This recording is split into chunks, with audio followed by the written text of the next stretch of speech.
আন্দোলনে নিহত শিক্ষার্থীদের গায়েবানা জানাজা আদায় করেছে বৈষম্য বিরোধী ছাত্র আন্দোলনের শিক্ষার্থীরা। প্রথমে রাজু ভাস্কর্যের সামনে জানাজা করতে চাইলে পুলিশি বাধায় সেখানে যেতেই পারেননি।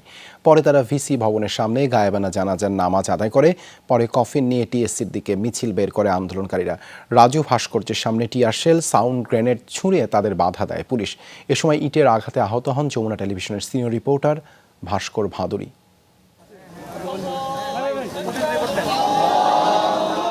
কোটা আন্দোলনকারীদের সঙ্গে বিরোধী পক্ষ আর পুলিশের সংঘর্ষে নিহতদের গায়েবানা জানাজার আয়োজন করা হয় ভিসি চত্বরে।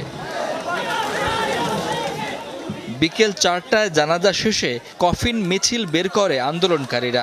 রাজু ভাস্কর্যের সামনে তাদের বাধা দেয় পুলিশ, ছোড়ে টিয়ার শেল, সাউন্ড গ্রেনেড।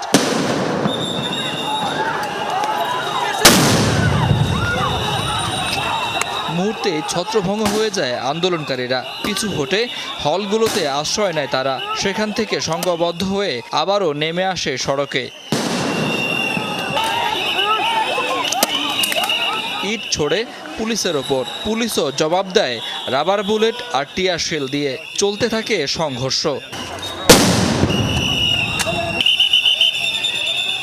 কলা ভবন, ভিসি চত্বর, মল চত্বর আর হলগুলোর সামনে পর্যন্ত চলে ধাওয়া পাল্টা ধাওয়া।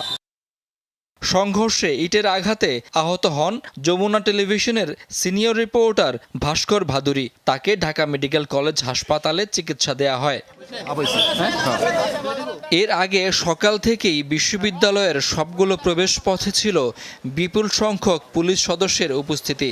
সাজোয়া যান নিয়ে প্রস্তুত ছিল টিএসসি সহ বিভিন্ন পয়েন্টে। ক্যাম্পাসে ছিল পুলিশের পাশাপাশি বিজিবি ও র্যাবের টহল।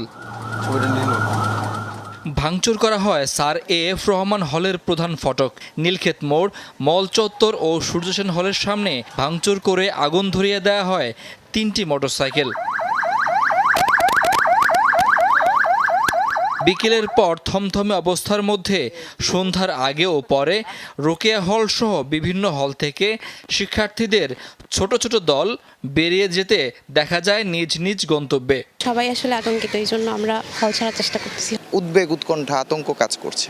রুমে অনেক পোলাপানি নাই, খাবার দাবার, এই জন্য আর বাসা থেকে মনে করেন সবচেয়ে বেশি যেটা হলো টেনশন, ওই জন্যই।